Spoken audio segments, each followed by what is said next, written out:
कम्प्रिहेंशन के लिए रीडिंग करना है। तो कम्प्रिहेंशन के लिए रीडिंग इंपॉर्टेंट हमारे पास इसलिए है क्योंकि पेपर में हमारे पास कम्प्रिहेंशन का पोर्शन आता है जिससे हमें क्या करना होता है, उसको आंसर करना होता है। तो उसके डिफरेंट किस्म के तरीक़ेकार बताए गए हैं।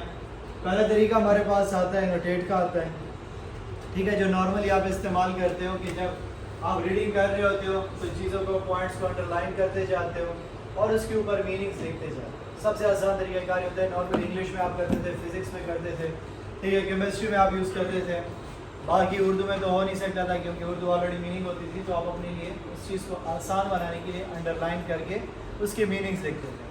तो कहते हैं कि उसमें हम ज़्यादातर क्या कर रहे होते हैं, डिफ़िकल्ट वोकैबुलरी को अंडरलाइन करते हैं, या कोई क्वेश्चन माइंड में आ रहा होता था तो आप उसको क्वेश्चन मार्क बना लेते थे, फिर जाते थे स्कूल या कॉलेज में टीचर से कंफर्म करते थे या उसको सर्च करते थे।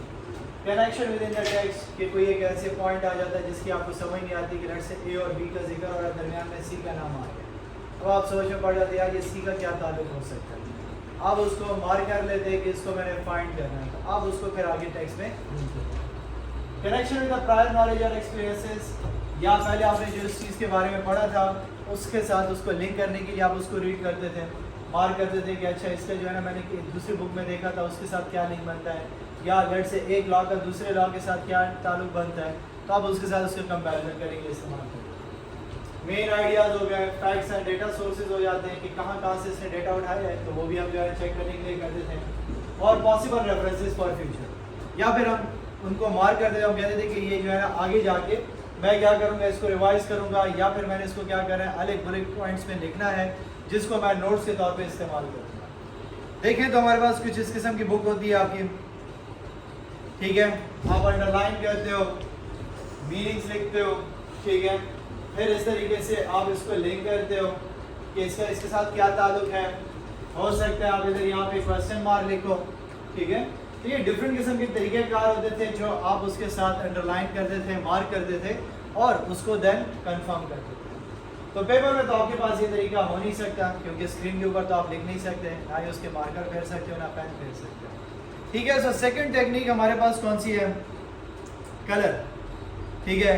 अब कलर हमारे पास वहाँ पे भी इस्तेमाल नहीं हो सकता। नॉर्मली जो है ना लड़कियों की किताबें देखो तो कलरफुल होती हैं, ठीक है, रेड ग्रीन ब्लू इस किस्म के कलर्स को इस्तेमाल करके वो तमाम पॉइंट्स के साथ की कोड्स लिखे होते हैं कि हमने कौन से कोड को क्या जो है ना वो दिया हुआ है, हम उसको किस तरीके से फाइंड आउट करते हैं। ज़्यादा इंपॉर्टेंट होता था तो उसको रेड हाईलाइट कर लेते थे, जो है ना नॉर्मल होता था तो हम उसको ग्रीन कर लेते थे, ठीक है। सो डिपेंड करते हैं कि आप उसको किस तरीके से करते हैं। जैसे इसने किया हुआ है कि ग्रीन कलर के अनक्लियर वोकैबुलरी, ठीक है, मेन आइडियाज़ को जो है ना ब्लैक से रिप्रेजेंट किया हुआ, और ब्लू से क्या कर रहे हैं कॉज एंड इफेक्ट या कनेक्शंस को चेक करने के लिए उसने क्या किया, अंडरलाइन किया कि इसका आपस में क्या लिंक बनता है। तो एक टेक्निक हमारे पास ये भी नॉर्मली इस्तेमाल होती है। नोट्स एंड लिस्ट, ठीक है, ये भी हमारे पास होता है। ज़्यादातर लोग स्टिकी नोट्स के आदी होते हैं, ठीक है। आजकल नॉर्मली स्टिकी नोट्स ज़्यादातर चलते रहते हैं, डेफिनेशन गूगल वगैरह से लोग सर्च करते हैं। पहले तो इंटरनेट वगैरह इतना होता नहीं था एक्सेस सबको, तो स्टूडेंट्स जो है ना क्या करते, बस हम हाईलाइट कर लेते थे, डिक्शनरी उठा लेते, उर्दू मीनिंग लिख लेते, ज़्यादा से ज़्यादा यही होता था। अब तो इंटरनेट सोर्सेज होते हैं, डिफरेंट किस्म के नोट्स आपके पास अवेलेबल होते हैं। अगर एक डेफिनेशन आपको समझ नहीं आती तो किसी नोट से आप उठा के उसके साथ स्टिकी नोट अटैच कर देते हो कि ये एक आसान इसकी इंपॉर्टेंट डेफिनेशन है, आप उसको लिख लेते हो। तो वो भी आपके पास एक तरीक़ेकार इस्तेमाल होता है कि आप वहाँ पे क्या करते हो, कीवर्ड्स को या शॉर्ट सेंटेंसेस को अपने पॉइंट्स में नोट कर सकते हो। तो पेपर के लिए मैंने आपको क्या बताया कि वहाँ पे आप कम्प्रिहेंशन के लिए क्या कर सकते हो, पेज आपके पास होता है, आप उसके ऊपर अपने लिए नोट्स बना सकते हो कि कौन कौन से पॉइंट किस पैराग्राफ में डिस्कस हो। अगर वो प्रेसे में इस्तेमाल हो रहे हैं तो उन सबको इकट्ठे कर दो, प्रेसे बना लेंगे उससे। अगर उसमें से आपको कहते हैं कि इस पैसेज में मेन पॉइंट्स कौन से थे, तो ऑलरेडी मेन पॉइंट्स निकाल चुके हो। और अगर आपने उसके सिर्फ क्वेश्चन आंसर करने हैं तो क्वेश्चन आंसर के लिए भी आपके पास ऑलरेडी मेन पॉइंट्स पड़े हुए हैं, उसी से रेलेवेंट आपसे क्वेश्चन पूछे गए होंगे, तो वो आंसर भी आपको ईजिली मिल जाता है। पैराफ्रेजिंग, ठीक है, सेम वर्ड्स आपके पास जो पैराग्राफ लिखा होता है हम उसको क्या करते हैं, अपने अल्फाज में कन्वर्ट करते हैं ताकि वो आसानी से समझे। इसको हम पैराफ्रेजिंग कहते हैं कि paraphrasing help restate information that ensure the reader has understood the text and can articulate them in his own words. What is critical in paraphrasing is to be conscious of the meaning or main ideas in the original text when using your own words. The context and essence of the content should not be lost. कि आप जब paraphrase कर रहे होगे, जब आप उसको जो है ना अपने अल्फाज में लिखने की कोशिश कर रहे होगे, तो वो लिंक ख़राब नहीं होना चाहिए। कनेक्टिविटी जो है ना बिल्ड रहनी चाहिए।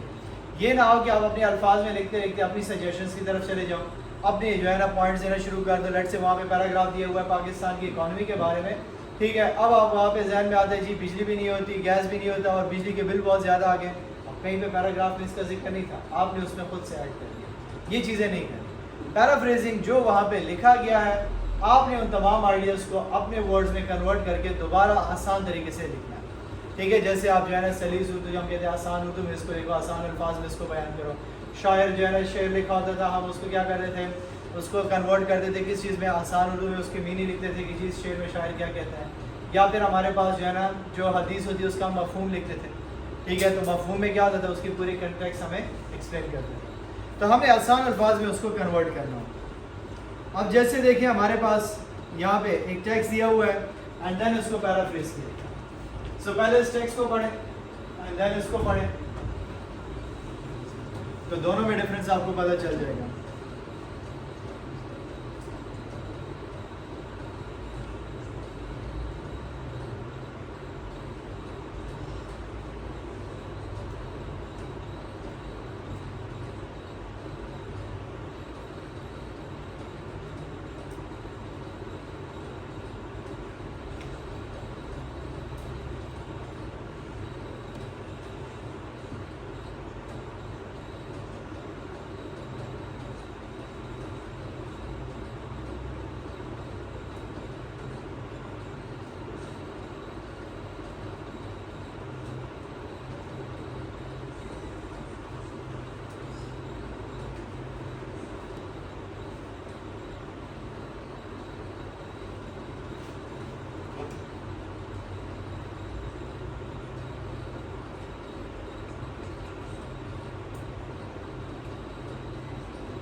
कौन सा ज़्यादा इजी है? पैराफ्रेजिंग आसान है, ठीक है। कि हमने उसको आसान अल्फाज में रिप्रेजेंट करना है, वही आइडिया वही फ्लो चल रही है, सीक्वेंस भी हमने ब्रेक नहीं किया, उसी सीक्वेंस के साथ हमने आइडियाज़ को लिंक करते हुए चले गए और उसको आसान तरीके से रिप्रेजेंट कर दिया। Then we have the summarise, summary लिखना, ठीक है। कहता है कि summary condenses detail information into shorter paragraph using lesser words, कि हमें इसको अपने अल्फाज में लिखना होता है लेकिन शॉर्ट करके लिखना होता है, ठीक है। यहाँ पे हम उस सीक्वेंस को इतना फॉलो नहीं करते जो हम पैराफ्रेजिंग में फॉलो करते हैं, ठीक है। पैराफ्रेजिंग में देखें तो same as it is length ही नहीं थी पैराग्राफ्स की, यहाँ पे हम उस लेंथ के साथ नहीं चलते, हमने बात को मुख्तसर करके बयान करना होता है। सो कहते हैं कि usually the information is presented in own words, पहली बात, using a neutral tone and presenting only the relevant main points. Since summary is a reflection of author's opinion, therefore the original content must not be lost with biasness or misunderstanding. कि again वही बात कि shorter paragraph है हमारे पास, ठीक है। दूसरा हमने क्या कहा कि हम उसको अपने अल्फाज में रिप्रेजेंट करेंगे। अपने अल्फाज में रिप्रेजेंट करोगे तो टोन आपकी न्यूट्रल होगी, एक साइड के ऊपर नहीं चलोगे। जैसे टीवी के फ़वाइद और नुकसान के ऊपर पैराग्राफ है, आप सिर्फ फ़वाइद को जो है ना बयान कर दो और नुकसान को निकाल दो, ये नहीं चलेगा, दोनों को इक्वली ट्रीट करोगे। एंड देन कहते हैं कि मेन पॉइंट्स उसमें उठाओगे, हर बात को नहीं उठाओगे। अब जैसे प्रीवियस पैराग्राफ था उसमें बहुत सी बातें गैर ज़रूरी थी जिसको रिपीट करना ज़रूरी नहीं था, लेकिन स्टिल हमने किया क्योंकि दैट वाज पैराफ्रेज। यहाँ पे आप उसमें से गैर ज़रूरी बातें निकाल दो। से कहते हैं कि यहाँ पे ऑथर्स का ओपिनियन क्या है, आप क्या समझते हैं इसके बारे में, वो होना चाहिए, लेकिन आप उसको मिसअंडरस्टैंडिंग नहीं बनाओगे कि उसने आसान लिखा था आप उसको मजीद मुश्किल बना देते, या वो मुश्किल था आपने इतना शॉर्ट कर दिया उसको सर भाव की समझ नहीं आ रही कि यार ये किस चीज़ के ऊपर बात है। देखिए तो कहते हैं कि एसेंशियल कैरेक्टरिस्टिक्स क्या है समरी के, refer to the original text, जो बातें जो टाइटल वगैरह होगा हम उसके साथ चलेंगे।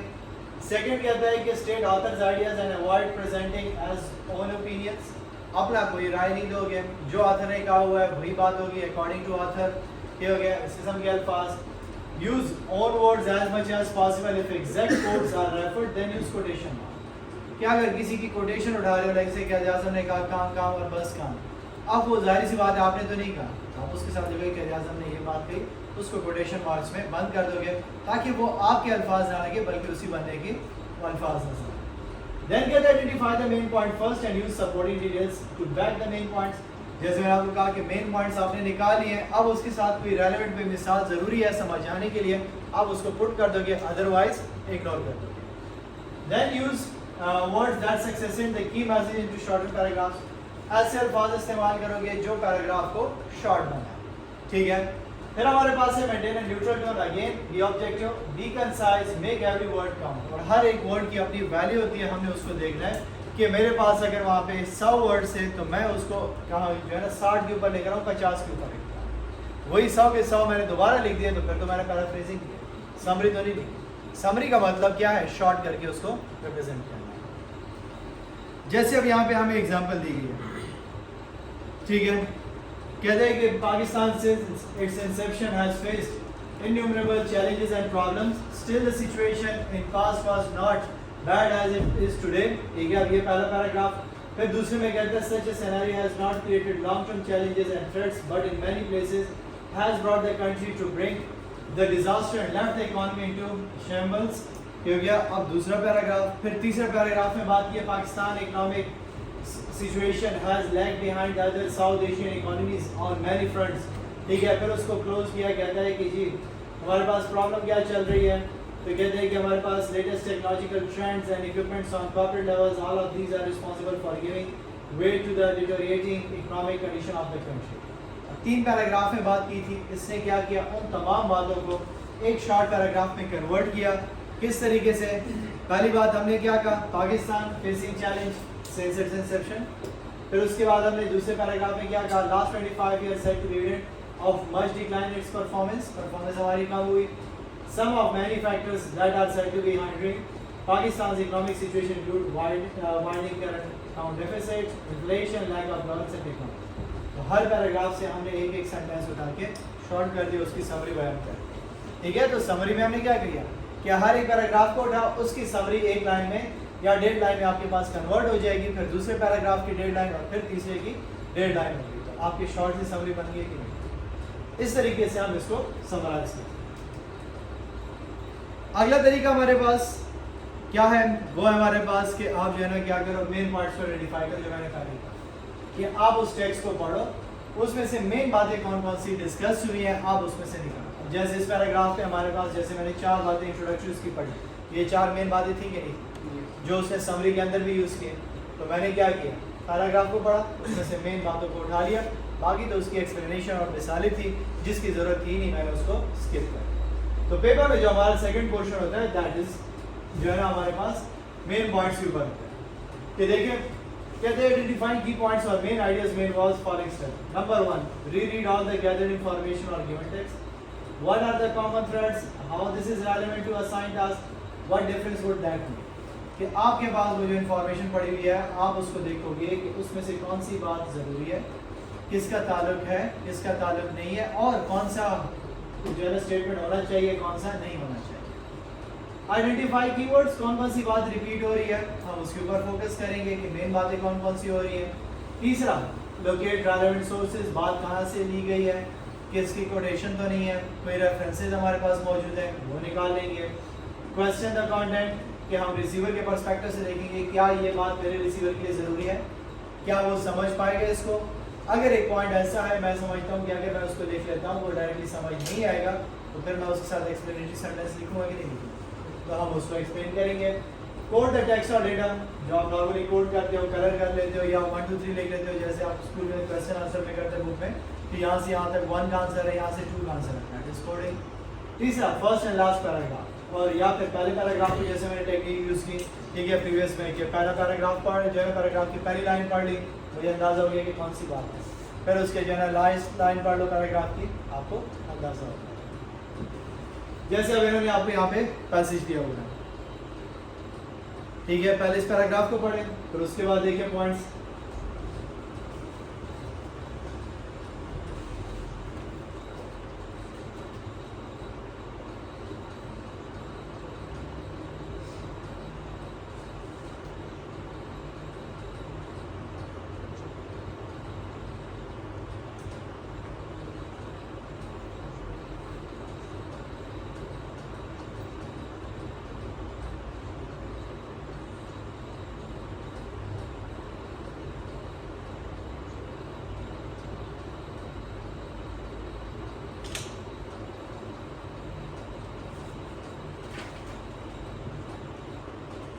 पढ़ लिया। देखें तो मेन जो स्टार्टिंग पॉइंट्स थे उन्होंने उसको करेक्ट किया। That are the key points जिसके बेसिस पे उसने उसको सेपरेट किया। ठीक है, सो पेपर में जब आपके पास क्वेश्चन आता है कि आप इसमें से पॉइंट्स निकालो 3 या 4 या 5 या 6, तो पॉइंट्स आपकी उसी से लेके आप उनको इस तरीके से रिप्रेजेंट करें। समझ आ गई इसकी? ठीक है, so that is one relevant. Then you have reflection. ठीक है, रिफ्लेक्शन का तरीकाकार हमारे पास वाज़ेह होता है। कहता है कि reflection simple words involve connecting the content with the previous experience और earlier read text, stepping back as a reader or writer to evaluate the text strength and weaknesses, suggestion for improvements, and its historical or contemporary relevance is the key for effective reflection. Reflection also involves scaffolding content for any personal relevance, call for action, or link with previous experiences, previously or previously. ठीक है, तो कहते हैं कि normally हमारे पास क्या होता था स्कूल में, जब आप एक कहानी पढ़ते थे उसके अंत एक सवाल होता था, जी इस कहानी से आपको क्या सबक है? That is reflection. ठीक है, इस कहानी का मकसद क्या था? ठीक है, दैट इज रिफ्लेक्शन।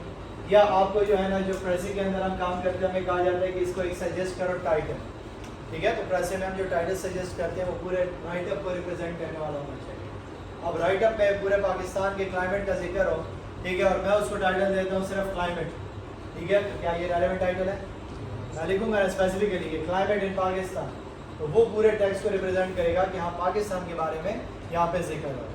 तो इस किस्म के जो क्वेश्चन आते हैं, दीज आर बेसिकली रिफ्लेक्शन, कि जैसे कहते हैं कि how people have been living through changing climate conditions, what sanction have been put on industry that can help in solving future problems. अब देखिए फ्यूचर प्रॉब्लम कैसे हल हो सकते हैं, उसी टेक्स्ट में से उससे पूछा है कि कौन कौन से उसके ऊपर पाबंदियाँ लगाएगी।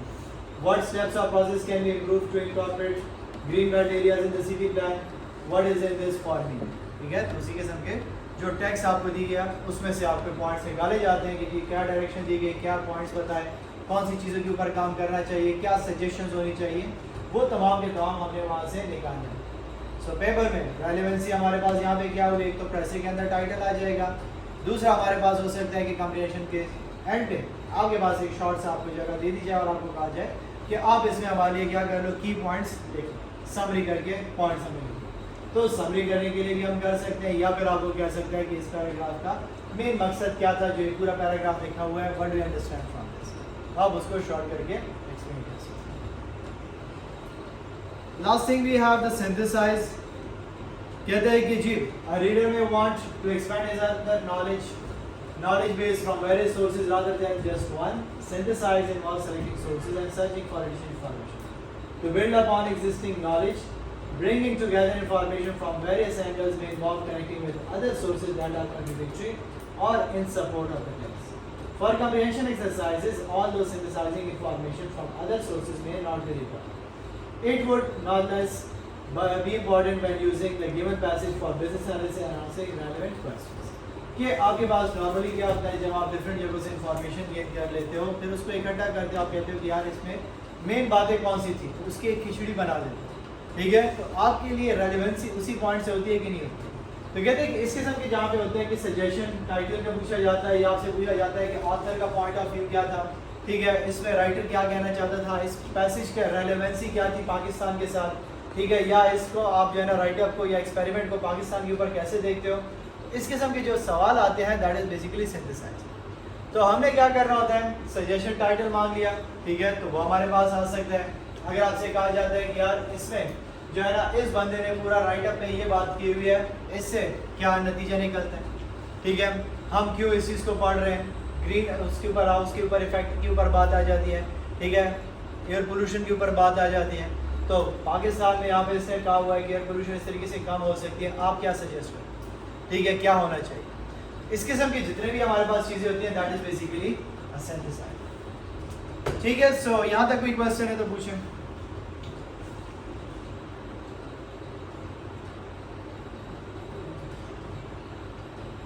सो इसी के साथ जो मेन चीज़ हम डिस्कस करेंगे दैट इज प्रेशर राइटिंग, क्योंकि कॉम्प्रिहेंशन के साथ मैंने आपको क्या कहा, जब हमने उसके मेथड्स पढ़ लिए तो प्रेसे भी लिंक हो गया, ठीक है, कि प्रेसे किस तरीके से हमने लिखना है। तो प्रेसे अगर आप देखो तो कहते हैं कि फ्रेंच वर्ड है जिसका मतलब क्या हमारे पास समराइज करना, ठीक है, एक पैसेज को, लॉन्ग पैसेज को शॉर्ट करना। ऑक्सफोर्ड डिक्शनरी की डेफिनेशन दी हुई है, मुख्तसर करना, बात को समरी करके बयान करना, ठीक है। तो ये इसका मेन मकसद होता है हमारे पास। फिर कहते हैं कि a press include all the important points of a longer matter and expresses them as clearly and in as few words as possible.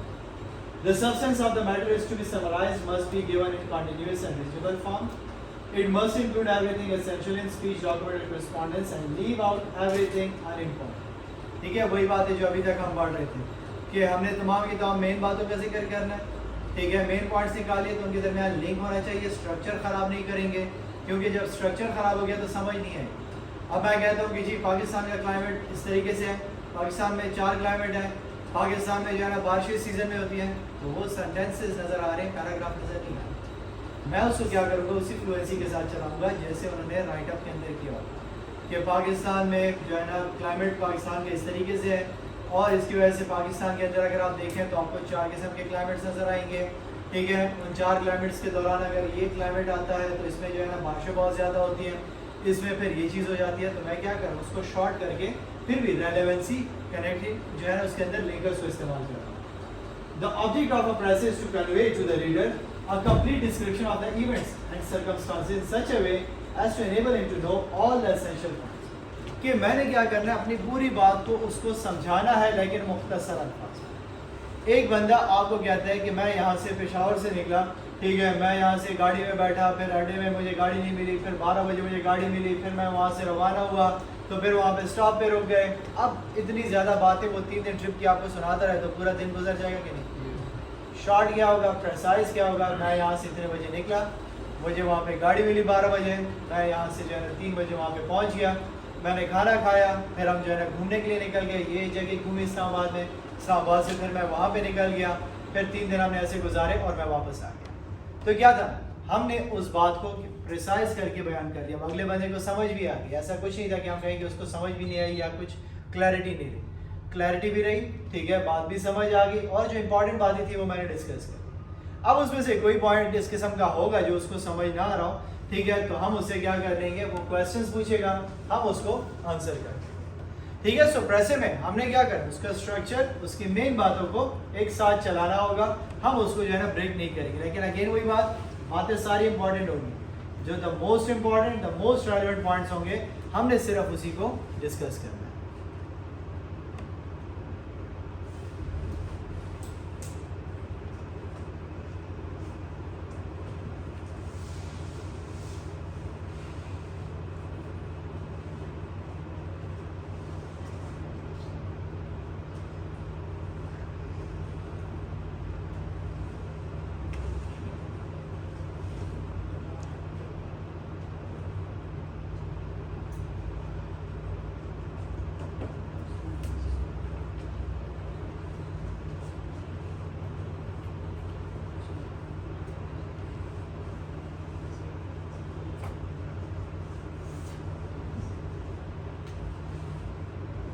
So the main question arises कि फिर हमारे पास प्रेजेंट ठीक है और जो है ना समरी में क्या फर्क है, ठीक है, दैट इज नॉट ऐसे, दैट इज समरी।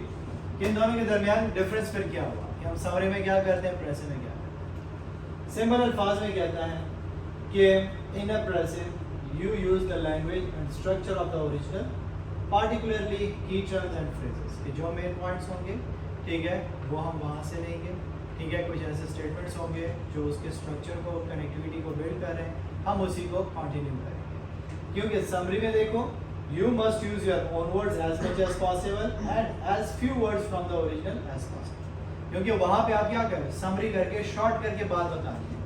आप तमाम के तमाम जितनी भी बातें होंगी वो अपने अल्फाज में मुख्तसर करके बयान करें। प्रेसे में क्या हुआ, प्रेसे में हमने जो है ना उसके स्ट्रक्चर को ख़राब नहीं किया।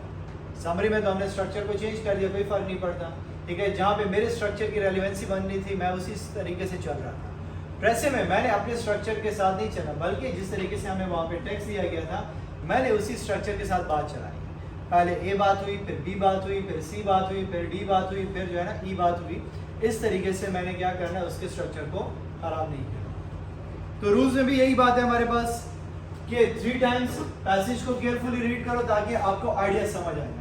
फर्स्ट टाइम आप उसको स्किम करो, ठीक है, सेकंड टाइम आप उसको क्या करो, स्कैन करो, तीसरी टाइम आप उसको क्या कर सकते हो, फिर उसमें से पॉइंट्स को निकालना शुरू करो। ठीक है, ये एक बेस्ट ऑप्शन है। लेकिन अगर आप फर्स्ट गो में चलना चाहते हो और आप समझते हो कि यार मेरे पास टाइम कम है, तो फिर रीड फॉर जनरल अंडरस्टैंडिंग करो। और वो कैसे होगा, उसका तरीकेकार ये होता है कि आप इस तरीके से इसको पढ़ो, read the passage carefully and at least 3 times in order to able to grasp what the writer has said. अब जब आपने इस तरीके से स्लो एंड स्टडी चले, उसी वक्त आपको समझ आना शुरू हो। ठीक है, सो रीडिंग फॉर अंडरस्टैंडिंग कर करोगे।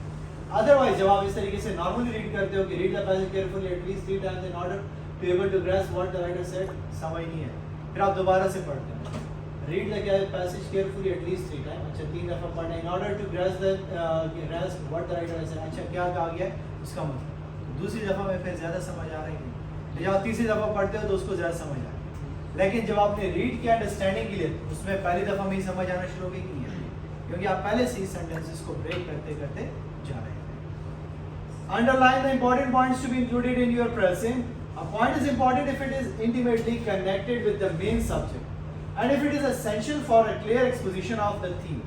कि जैसे हमारे पास बात हो रही है पोल्यूशन, ठीक है, एयर पोल्यूशन का जिक्र हो रहा है, ठीक है, अब पैसेज में आपके पास बातें जितनी एयर पोल्यूशन से होंगी वो रेलेवेंट है कि नहीं है, ठीक है, हम उसको ऐड करेंगे। अगर वहां पे सिंपल पोल्यूशन का जिक्र हुआ है तो क्या वो हमारे लिए रेलेवेंट है, नहीं है। अगर इसके अंदर फिर ये चला जाता है कराची के लिए, तो क्या वो मेरे लिए रेलेवेंट है, नहीं है।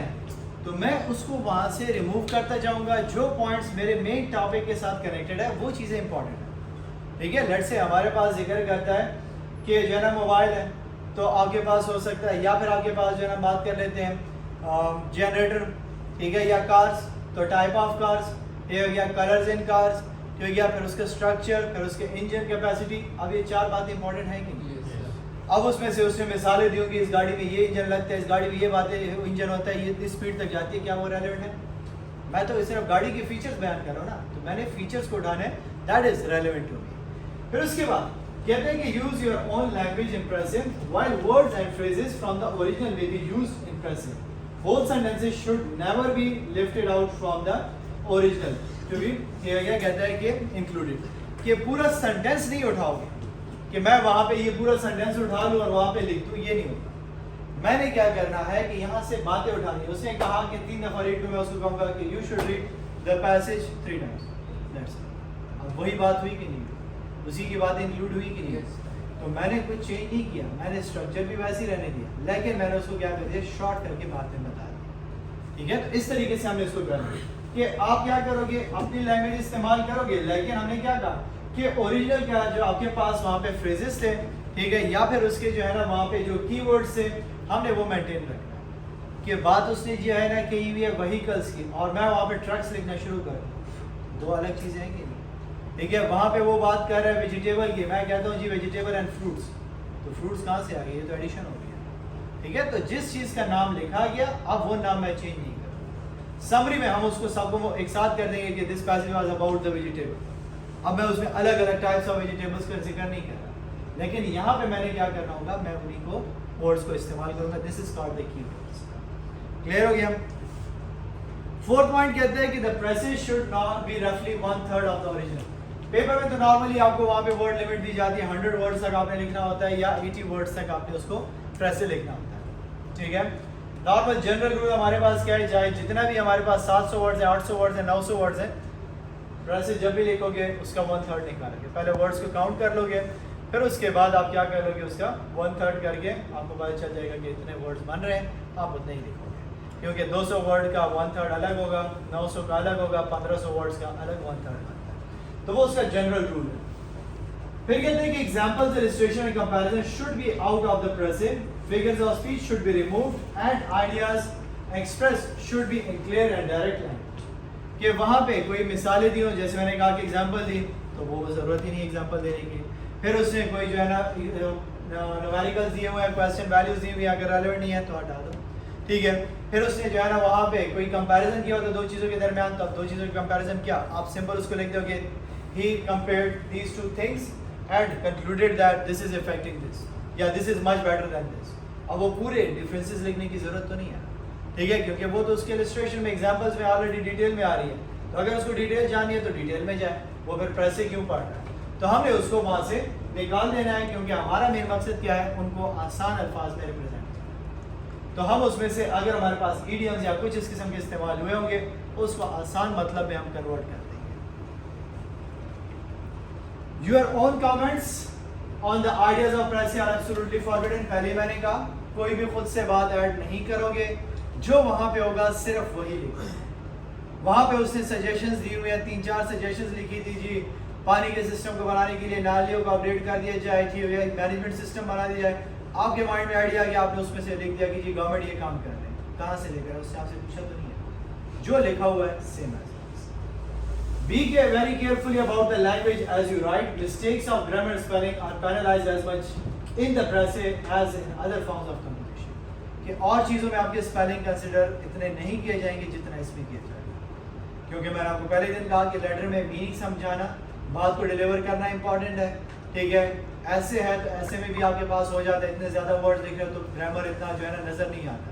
ये तो शॉर्ट करके आपने लिखा हुआ और आप उसकी अंग्रेजी भी जो है ना रंगीन बना देते हो, उसको कहते हो he is the because and that is why the reason is the that, ठीक है। अब इसके साथ जो है ना ग्रामर आप प्यारी से लिख देते हो तो क्या पता चले, ठीक है। तो वो जो है ना क्रॉस होगा।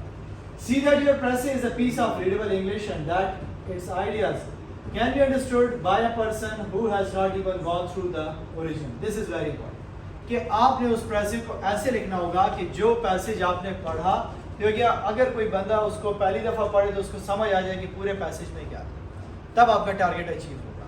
तो जब आपने उसको कंप्लीट कर लिया उसके बाद एक नज़र पढ़ो, आप देखो कि क्या वो पूरे आइडिया को रिप्रेजेंट कर रहा है कि नहीं कर रहा। अगर आपको उसको आसान तरीके से पढ़ लेते और आपको समझ आ जाते हैं, इट मीन्स के रिसीवर को भी इजीली अंडरस्टैंडेबल होगा।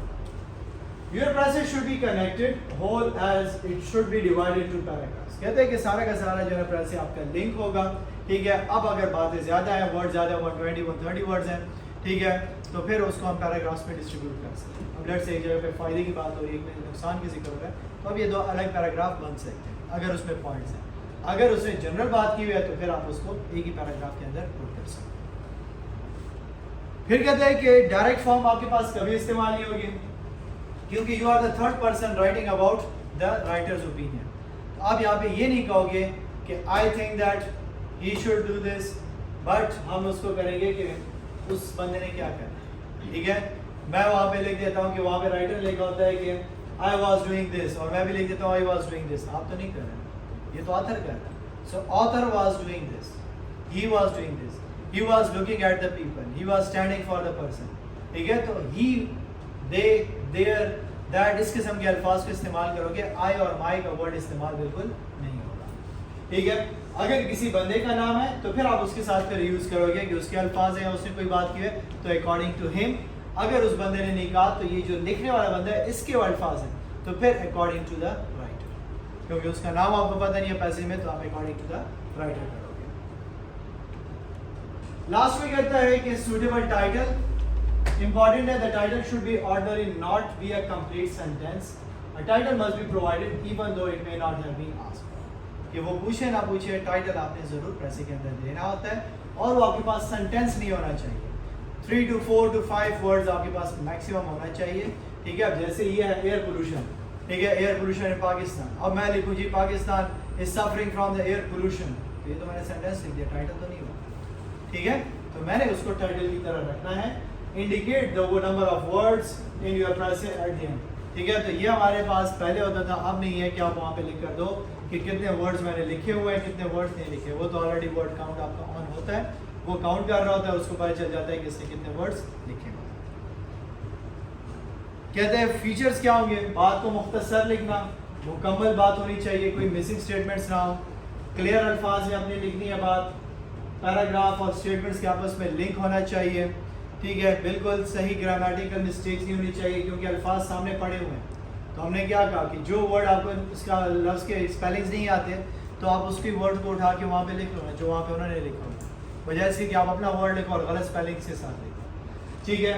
सिंपल अल्फाज में, आसान अल्फाज में लिखना हमारा मेन मकसद है, क्योंकि हम उसको प्रिसाइज करके बताएं। And then written in the writer's own words, ठीक है, कि अपने वर्ड्स में आप उसको लिखोगे। ठीक है, और कहीं ना कहीं से वर्ड्स आप उसको बोरो करके आप इस्तेमाल कर सकते हैं, ठीक है। So that was about the present. कल इंशाल्लाह हम देखेंगे कि किस तरीके से आपने वर्ड काउंट का ख्याल रखना है, कि हमने वर्ड को कैसे काउंट करना है, कौन से वर्ड इसमें इंक्लूड होते हैं, एंड देन हम जो है ना पैसेजेस के ऊपर काम करेंगे कि किस तरीके से हमारे पास पैसेज आता है, फिर हमने उसमें से की पॉइंट्स को कैसे निकालना है और हम उसको फिर स्प्लिट करके किस तरीके से कैसे करना है। क्लियर?